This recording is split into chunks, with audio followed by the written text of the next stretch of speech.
Hello friends, ఎట్టకేలకు కూలీ movie యొక్క డే 1 అఫీషియల్ పోస్టర్ అయితే వచ్చింది భయ్య. వార్ 2 అయితే ఇంకా రాలేదు.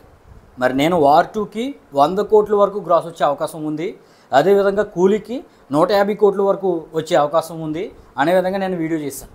మరి దాని కింద బ్యాడ్ కామెంట్లు చాలా వచ్చాయి. వార్ 2కి 100 కోట్లు రావటం ఏంటి, కూలీకి 150 కోట్లు రావటం ఏంటి, నీకెలా తెలుసు, అది ఇది అని చాలా బ్యాడ్ కామెంట్స్ వచ్చాయి భయ్య. కానీ మన సబ్స్క్రైబర్స్ వ్యూవర్స్ మాత్రం మనల్ని నమ్మేటోళ్ళు నమ్మరు. అనుకున్నట్టుగానే యాక్యురేట్గానే నేను చెప్పినట్టుగానే 151 కోట్లతో పోస్టర్ అనేది అఫీషియల్ పోస్టర్ అనేది కూలీ టీం దించారు. అదేవిధంగా తమిళ నుండి అత్యధిక ఓపెనర్గా ఈ కూలీ అయితే నిలిచింది. అంతకుముందు లియో ప్యారిటీ రికార్డు ఉండేది భయ్య. 148.5 కోట్ల వరకు గ్రాస్ అనేది డే 1 లియో రాబట్టింది. అది కూడా లోకేష్ కనకరాజ్ సినిమానే. ఇప్పుడు దాన్ని బ్రేక్ చేస్తూ సూపర్ స్టార్ రజనీకాంత్ 151 కోట్లు అనేది పెట్టాడు అనమాట.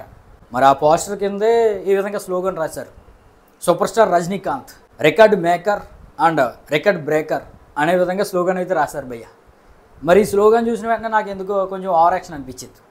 ఎందుకంటే ఇప్పుడు లియోకి 148.5 కోట్ల వరకు గ్రాస్ వచ్చింది డే 1 2023లో. ఇప్పుడు కూలీకి 151 కోట్లు వచ్చింది. మహా అంటే డిఫరెన్స్ 2.5 కోట్లు. మరి ఎంతమంది స్టార్ కాస్ట్, అదే డైరెక్టరు, ఎంత బడా ఫిలింకి 2.5 కోట్లు మాత్రమే తేడా అంటే అది కూడా 2025లో. అది పెద్ద రికార్డు కాదు, అది పెద్ద బ్రేకర్ కాదు. కనీసం ఒక 180, 200, 190 వచ్చిన ఏ విధంగా రికార్డు మేకరు బేకరు ఏదేదో వేసుకోవచ్చు. మరి ఇటువంటివి తగ్గించుకుంటే మంచిది. ఇదైతే హీరోకి తెలిసే అవకాశం లేదు భయ్య. మన చింటూ బాయ్ లాగా అక్కడ కూడా పిఆర్ టీం ఉంటుంది, వాళ్ళైతే వేస్తారు. ఎనీవే 151 కోట్లు అయితే కూలీకి వచ్చింది డే 1. మరి వార్ 2 యొక్క అఫీషియల్ పోస్టర్ అయితే రాలేదు. నేను ఒక 100 కోట్ల వరకు వచ్చే అవకాశం ఉందని చెప్పాను. మరి వార్ 2కి ఎంత వచ్చే అవకాశం ఉందో మీరు కింద కామెంట్ అయితే చేయండి. మరి ఇలాంటి లేటెస్ట్ అండ్ జెన్యూన్ అప్డేట్స్ కోసం మన ఛానల్ వెంటనే లైక్ చేసి సబ్స్క్రైబ్ చేయండి. Thank you.